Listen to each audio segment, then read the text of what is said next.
Rogal Dorn could not lie. Of all the Emperor's sons, the Lord of the Imperial Fists was the one constitutionally incapable of deception. The man who, when told his fortifications had failed at the Iron Cage, demanded to be punished for it. The man who carried the weight of the Siege of Terra so completely that he kept the Emperor's shattered body and would not let go. Dorn did not flinch. Dorn did not break. Dorn did not forget. So explain this.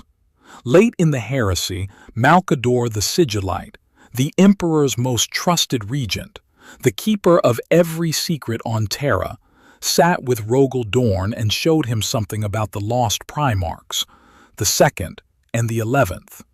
And Rogal Dorn, the man who forgot nothing and feared nothing, asked to have the memory taken out of his head.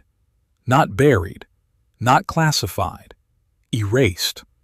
The most steadfast warrior the Emperor ever made looked at the truth of the 11th son and decided he would rather not be able to remember it. Whatever was in that memory, it was not a secret. A secret Dorn could keep forever. This was something else. Hold on to that distinction because everything that follows turns on it. This is the thesis, and I want it on the table inside the first minute. The most important piece of evidence about the 11th Primarch is not a document, not a corpse in a cell, not a name struck off a list. It is the behavior of one witness. Rogal Dorn, built to be honest, built to remember, built to endure, saw the truth of the 11th and chose not to be able to recall it. We are going to read that choice the way you read any choice, by asking what kind of thing it takes to make a man like that decide forgetting is the better option. And before we go a step further, the ground rules, because this audience holds people to them. I am not going to name the 11th. I am not going to tell you what was in the memory. I am not going to pretend there is a single page in any Black Library novel where Dorn turns to Malcador and says the words, "Take this out of my mind." There isn't. What there is, and we will lay every piece of it on the table, sourced, before we draw a single conclusion, is a documented man, a documented secret, and a documented capacity to erase. The reading that connects them is the channels. We will tell you exactly where the canon ends and the inference begins. That line matters more than the conclusion does. So start with the man, because the man is the whole engine. Begin with the trait the Imperium found most useful and most exhausting in him. Rogal Dorn could not deceive. Warhammer Guild's profile of him puts it plainly. He was so committed to the truth that he considered any form of deception, even strategic misdirection, to be beneath a warrior's honor. Not that he disliked lying, that he could never tell a lie, even if it would have aided his cause. Think about what that costs a commander. Every other Primarch had a register of misdirection available to him, a feint, a bluff, a useful silence that lets the enemy believe the wrong thing. Dorn refused the entire register. He fought the most cunning legion in the galaxy, the Alpha Legion, the masters of the lie, and he refused to lie back. That is not a tactical preference. That is a structural fact about how the man was built. And here is where the canon makes it specific. In John French's novel, Praetorian of Dorn, Black Library's Book 39 in the Horus Heresy series, the great account of Dorn's defense of the solar system against Alpha Legion infiltration. The whole book is wheels within wheels, characters in disguise, every scene a possible deception. And in the middle of all that fog, Dorn faces Alfarius wearing a mask, sitting a throne that is not his, and Dorn says, "I know you, brother. I knew that you were here before I walked through the door. I knew it was you on that throne, but not because you made an error in your masquerade. You made no mistake, yet I still knew it was you. Sit with that. The galaxy's finest liar performs a flawless deception, and Dorn sees through it not because the lie failed, but because Dorn is simply allergic to untruth on a level that operates beneath evidence. He is the one mind in the Imperium that deception slides off. Now, pair that with the second trait. He forgot nothing. The lore treats Dorn's recall as near total, the kind of memory that makes a man a perfect archivist of his own life, and a perfect prisoner of it. Combine the two. A man who cannot lie and cannot forget is a man for whom every truth he has ever held is permanently, accurately available and impossible to bury under a comfortable fiction. Most of us survive our worst memories by editing them, softening them, telling ourselves a kinder version. Dorn had no kinder version. He carried the accurate one, forever. Keep that in your hand because it is going to matter enormously when we get to the memory he asked to lose. Third trait, and this is the one the niche always underplays. His duty ran so deep it curdled into self-punishment. Here's the canon. After the Heresy, during the Scouring, Dorn pursued the retreating Iron Warriors to the world of Sebastus IV, where Perturabo, the Primarch of the Fourth Legion, Dorn's mirror and rival in the science of the siege, had built a fortress called the Eternal Fortress for one purpose: to bleed the Imperial Fists to death. Bell of Lost Souls titled their account of it, "The Day Rogal Dorn Broke." And he nearly did. Consumed, the sources say, by rage and guilt over the heresy and the fate of his father, Dorn refused to withdraw. He drove his legion deeper into a trap he could see was a trap, with a stubbornness the lore calls suicidal, until Guilliman's Ultramarines arrived and physically pulled the surviving fists out of the meat grinder. Dorn did not have to be there. He chose to be there. Because somewhere underneath the duty was a man who believed he deserved the punishment. That is the same man who, at the end of everything, found his father's broken body in the wreckage of the vengeful spirit and carried him out personally, who set him on the golden throne, who then spent what the lore calls the last and most important construction project of his career, building the machine that would keep that ruined god alive, and who fell, afterward, into a despair rooted in one conviction, that he had failed. The man does not absolve himself, ever. He keeps the accurate memory. He assigns himself the blame, and he stands guard over the result for as long as he draws breath.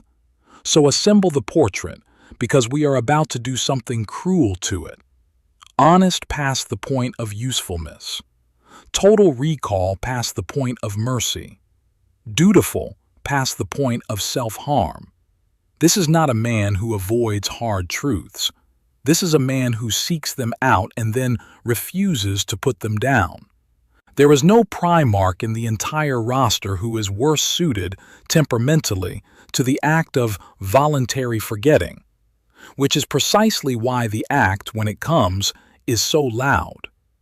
Now bring in the other man in the room, because you do not get a private session with Rogal Dorn about the deepest secret in Imperial history by accident. You get it because the person across the table is the one human being trusted to hold things even Primarchs are not. Malcador the Sigillite, the first Imperial regent. The man who ran Terra while the Emperor sealed himself away to work on the Webway project. But forget the titles for a second and look at his actual function, because his function is the point. Malcador was the Imperium's vault. He was the first Grand Master of Assassins, the foundation of what became the Officio Assassinorum. He organized the Grey Knights, humanity's most secret weapon, a chapter whose very existence was hidden. He built the Sisters of Silence into a tool, and you need to understand what the Sisters of Silence are. They are blanks, pariahs, walking holes in the warp whose presence smothers psychic power. Malcador surrounded the Imperium's most dangerous knowledge with the one kind of person no psyker could read and no demon could touch. And here is the line that tells you exactly how he operated, From the lore around the early Imperium. Malcador judged that the most dangerous secret of all, the existence of sentient, malevolent powers beyond the veil of reality, was a thing to be limited to the custodians, the Sisters of Silence, and a handful of his own agents. That is the man's whole method in one sentence. When knowledge was too dangerous to spread, Malcador did not classify it. He contained it. He decided who was permitted to carry it, and he made sure no one else ever would. Chris Wright's novel, Valdor, Birth of the Imperium, shows you the foundations being poured in that same era. The Custodes, the Sisters of Silence, the transition from Thunder Warrior to Space Marine. Under a thesis the book states without flinching that dark deeds were required to pave mankind's road to the stars. The Imperium was built on buried things from the first brick. Malcador was the man who decided what got buried, and in whom. So picture the meeting. The keeper of the galaxy's secrets sits down, privately, with the one Primarch who cannot lie, cannot forget, and cannot stop punishing himself. That is not a briefing. A briefing you give to a staff. This is a transfer, a deliberate placement of something into the one vessel Malcador judged able to hold it. And here is where the record contradicts itself, or rather, where the record goes quiet in a way that is itself information. Because the canon shows us the before and the after of that placement, but never the contents. What does the canon actually show? It shows you Dorn carrying it. Go to Dan Abnett's short story, The Lightning Tower. Dorn walks the Imperial Palace, tearing down its beauty to turn it into a fortress for the coming siege, and he passes a corridor lined with the statues of all 20 Primarchs. 20, not 18. And as he passes the two whose names the Imperium has erased, Dorn does not feel triumph, or disgust, or the cold satisfaction of a job done. He feels grief. The story frames the fate of the lost as a tragedy rather than a crime. He mourns them, which means he remembers them well enough to grieve, well enough that the grief is specific. The man with total recall has something exact to be sad about. And then, elsewhere in the lore, you find the other half of his behavior. There is, as one careful survey of the material puts it, almost nothing in the canon about what the lost Primarchs actually did, beyond a single line in which Rogal Dorn admonishes another Primarch not to speak of them. So set the two facts side by side because, together, they are strange. Dorn grieves the lost in private, and Dorn enforces the silence in public. He carries the sorrow and he polices the secret. He is, simultaneously, the man who feels it most and the man who guards it hardest. He is not alone in flinching, and that is worth a beat, because it tells you the secret has weight across all of them. In Nick Kime's Vulcan Lives, the Salamander's Primarch, asked about the missing brothers, says that none of them wants another sanction, or to add to the grief for two lost brothers. In Guy Haley's Dark Imperium, the resurrected Guilliman, 10,000 years later, the most rational mind the Emperor ever made, says, "I was one of 20. 2 failed. Half the rest turned on my father." Notice the word, not betrayed, failed. And on Macragge, in the Great Chamber, there are 21 thrones, and 2 of them carry blank, bleached, undyed banners. And when the lion remarks that 2 brothers will never come, Guilliman says their absence must be marked as simply honor. Honor. For brothers the Imperium spent everything to erase. The whole roster of the most willful beings in the galaxy, beings who defy gods for sport, falls silent on this one subject and stays silent for 10 millennia. But here is where it gets stranger, and here is where we have to be precise, because this is the seam between what is written and what we are arguing. Everything I have just told you is canon. Dorn's honesty, his recall, the iron cage, the throne, Malcador's function, the grief in the lightning tower, the enforced silence, Vulcan, Guilliman, the blank banners, all sourced, all printed. What is not printed, and I am going to say this as plainly as I can, is a scene where Dorn asks Malcador to cut the memory out of his skull. There is no such page. The reading was first put best by a viewer of this very topic, who watched the lore and wrote, under another channel's video, 6 words. Malcador showed Dorn the memories. Dorn wanted to forget. 72 people pressed the like button under that comment. It is not canon. It is a reading, but it is a reading that fits the documented man better than any alternative, and I am going to show you why. So let's do the careful part.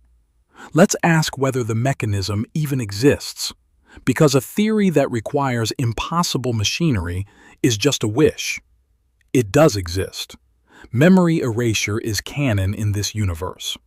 The Imperium practices mind cleansing, a procedure that destroys selected memories while leaving skills intact, that implants psychic barriers against tampering, that erodes the subject's sanity as a price.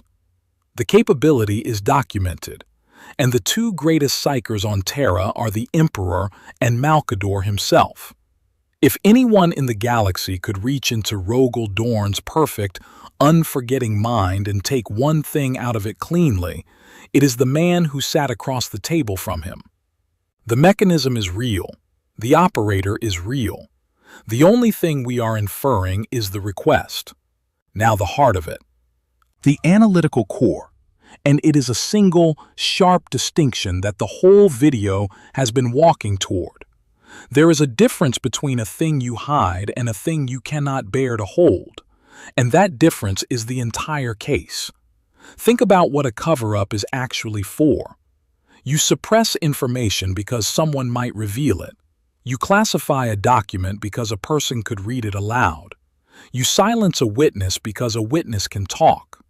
Every instrument of secrecy in human history is built around the same fear, that the knowledge will get out through the person who holds it. And against that fear, Rogal Dorn is the perfect safe. We proved it earlier. At Pluto, at the end of Praetorian of Dorn, something happened in a duel that ended one of the Alpha Legion twins, and what truly occurred there remains a secret kept by Rogal Dorn himself and his bodyguard, alone, forever. Dorn took that to his grave. He can keep any secret you give him, indefinitely, without slippage, because he cannot lie, and he cannot forget, and he will not bend. If the only problem were that the truth of the 11th must never get out, Dorn is the solution. You would not erase his memory. You would rely on it. His silence is more secure than any vault Malcador ever built. So the cover-up explanation collapses on contact with the man. You do not wipe the perfect secret keeper to keep a secret. The wipe only makes sense if the problem is not the secret getting out. The wipe only makes sense if the problem is the knowledge being in there at all. And that is a different category of thing entirely. You erase a memory. You ask to have it erased, when the knowing itself is the wound. When the information does not merely need to be contained but is actively corroding the person who carries it. When holding it is the harm. We do this in smaller ways ourselves. There are things people would give anything to unknow, not because they would tell, but because the carrying is unbearable. For Dorn, the carrying was literally unbearable in a way it is not for us, because he could not soften it. No merciful blur, no kind revision. Total recall meant the truth of the 11th would sit in his mind in perfect, undimmed fidelity for the rest of his immortal life, exactly as terrible as the moment he first understood it, available every single day. For a normal mind, time dulls the blade. For Dorn, the blade stayed sharp forever, which is why the request, if the reading is right, points somewhere very specific. It does not point at classification. It points at moral injury, at guilt or complicity, or a truth so corrosive to a loyal son's understanding of his father that to remember it accurately and permanently was to be slowly unmade by it. You do not flinch from a fact because it is dangerous to others. You flinch from a fact because it is doing something to you. And the most loyal, most honest, most unbreakable son in the Imperium flinched. Let me hold the line here because the audience that demands rigor deserves it. There is a clean objection, and it is the strongest one against everything I have said, so I will make it for you as well as its defenders could. The objection is, the records simply do not exist. Games Workshop has never told us what happened to the 2nd and the 11th, and the original designer, Rick Priestley, has said outright that he left those legions blank on purpose, to give the story some kind of deep background, unknowable 10,000-year-old mysteries. On that view, there is no horror to read. There is only authorial negative space. You are not interpreting a wound. You are interpreting a blank that was always meant to stay blank. It is a fair objection, and here is the answer. And it is the whole reason this topic is worth a forensic hour instead of a shrug. The absence is not empty. The absence was manufactured. The Edict of Obliteration, the Damnatio Memoriae pronounced over the 2nd and the 11th, is recorded, in universe, as the most successful act of erasure in the entire history of the Imperium. Names struck out, monuments pulled down, heraldry stripped away, battle honors deleted. The surviving warriors were lost, put to the sword, or quietly folded into other legions, the Ultramarines chief among them, until nothing of the 2 legions remained above the surface of the record. That is not a gap where a story was never written. That is a story someone spent enormous effort unwriting, line by line, monument by monument. And the Imperium does not perform the most thorough erasure in its history over nothing. You do not assemble that much apparatus, that much silence, that much fire, to bury an embarrassment or a footnote. You do not bury a thing that carefully unless the burial is the point. And the censor missed, which is how we know they were ever there at all. A record slipped, accidentally placed, the lore says, into copies of the Imperial Infantryman's uplifting primer in the 41st millennium, and it revealed that the 2nd and the 11th legions fought in the Rangdan Xenocides in the 860s of M30. A second fragment, a Crusade field guide issued to the Solar Auxilia, names them deployed against the Rangda.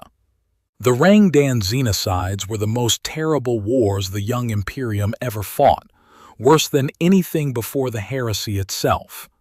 So we have 2 legions, present at the single most catastrophic campaign of the era, and then erased so completely that their own brothers will not say their names. The records do not simply not exist. A few survived the fire. Enough to prove the fire was deliberate. Enough to prove that what the edict was hiding was real enough to need hiding on a scale the Imperium never matched again. So when the skeptic says, "There's nothing there," the precise reply is, the nothing is the artifact. Deliberate emptiness enforced by the most successful edict in Imperial history is not the absence of evidence. It is evidence of an absence that someone fought to create. And Dorn's grief, and Dorn's enforced silence, and the existence of a machine that can cut a memory out of a mind, and the keeper of secrets who sat across the table from him, those are not nothing either. They are the shape of the thing pressed into the surrounding clay. Now, what could the thing have been?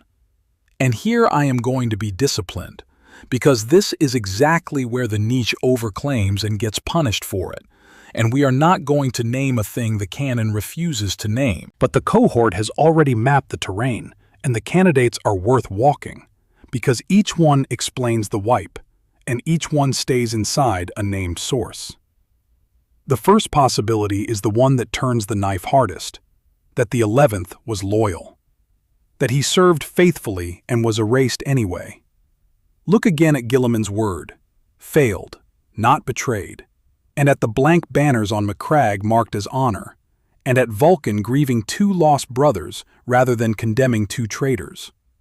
The lore keeps reaching for the language of loss, not the language of treason. If the 11th did everything right and the Imperium destroyed him regardless, then the memory Malcador carried was the proof that loyalty was no protection, that a son could give everything to his father and be unmade for it. Show that to Dorn, the most loyal son of all, the one who punished himself for failures that were not his, and you have handed him a truth that indicts the very thing his entire identity is built on. That is a memory a loyal man might genuinely be unable to survive holding. The second possibility runs the other way, that the 11th was a weapon, and the building of him was the horror. The cohort has argued at length that one of the lost may have been engineered as the answer to a psychic threat, a thing made, deliberately, to do something to a brother. If the truth of the 11th is the truth of what the Emperor was willing to manufacture and then discard, then the memory is not the record of a tragedy that happened to the Imperium. It is the record of a tragedy the Imperium chose. And it is one thing for Malcador to know that. It is another for a son to know it about his father. The third possibility needs only a sentence, and it is the darkest because it is the most personal. That a brother's hand was in it. That the erasure was not only the Emperor's decree but a deed done among the sons. We are not naming whose. The point is only that if the truth of the 11th implicates the family rather than just the policy, then it is precisely the kind of truth that a man bound to his brothers by absolute loyalty would rather not carry in perfect fidelity for 10,000 years. I am not picking between them. The canon does not let me, and the cohort punishes the man who pretends it does. What every one of them shares is this: each is a horror you hold, not a secret you keep. Each explains why the perfect secret keeper would still want the knowing gone. The mechanism of the wipe only makes sense if the content is the second kind of thing. And every candidate the canon permits is the second kind of thing. Which raises the question we have been circling, the one that I think is the real center of gravity. Why Dorn? Of all of them, why show it to him? Here is the argument, and it is, I think, the most chilling reading of the whole sequence. You do not test a poison on the strong by accident. If Malcador and the Emperor needed to know whether the truth of the 11th could ever be entrusted to a Primarch, whether any son could be told and remain whole, you would not choose a weak vessel. You would choose the strongest one you had, the most loyal, the most honest, the most unbreakable, the one with the deepest reserves of duty and the firmest grip on himself. You would choose Rogal Dorn, precisely because if Dorn could carry it, anyone could. And if Dorn could not, no one could. He was not a confidant. He was the control group. He was the experiment. There is a cruelty in that reading that I do not want to soften because the cruelty is the proof.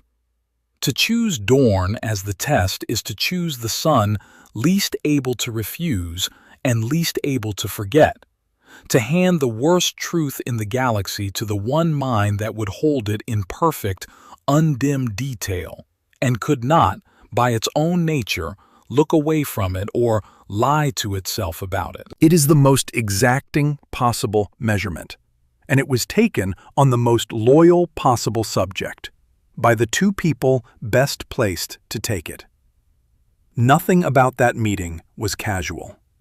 Everything about it was designed to find out one thing, and it found it out. And the experiment failed. Not because Dorn was weak, he was the strongest possible subject, but because the truth was stronger than the strongest son. If even Dorn, who endured the iron cage on purpose, who carried his father's ruined body and built him a tomb to live in, who kept the secret of Pluto alone and forever, if even that man looked at the truth of the 11th and asked to have it cut out, then the result is in. The truth of the 11th cannot be entrusted to a Primarch, to any Primarch, which is exactly why it never was, why it lives under the most complete edict of obliteration in Imperial history, why the brothers fall silent, why the banners are blank. The erasure of the 11th is not bureaucracy. It is the considered conclusion of an imperium that ran the test on its best man and watched its best man break. And that is the inversion I want to leave you on before the witness gives his final testimony. We spend our hours on this mystery doing the work of detectives, combing the codices, cross-referencing the novels, counting the gaps in the list, theorizing the name. All of it pointed outward, at the missing thing, trying to reconstruct the body from the shape of the whole. And the whole time, the most important evidence was not in the gap at all. It was in the face of the one man who saw what filled it. We have been so busy asking what the 11th was that we never properly read the only eyewitness who told us how bad it was, and who told us not with a word, because the word was the one thing he asked to lose, but with the asking itself. So let me be honest about what this is, one final time, because the line is the whole discipline of the thing. This is a reading. It is built from canon. Every brick of it is sourced. The man, the keeper, the grief, the silence, the machine, the manufactured absence.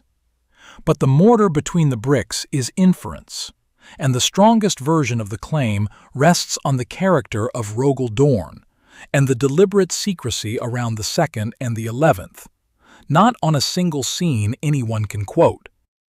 If you want to stand in the doorway and say the records simply are not there, you are standing on solid ground.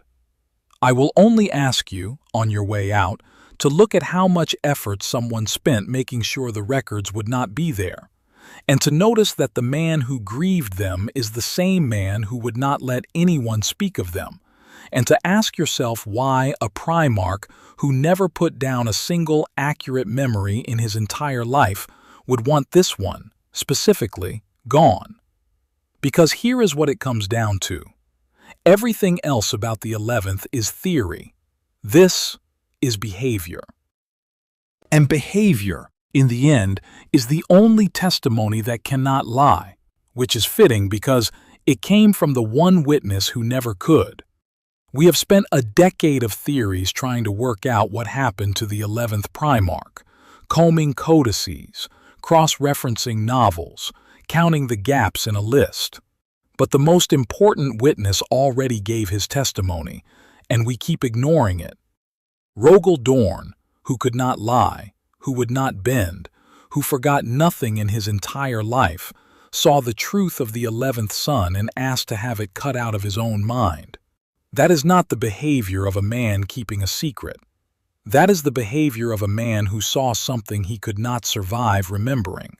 Dorn told us exactly how bad it was. He told us by choosing to forget.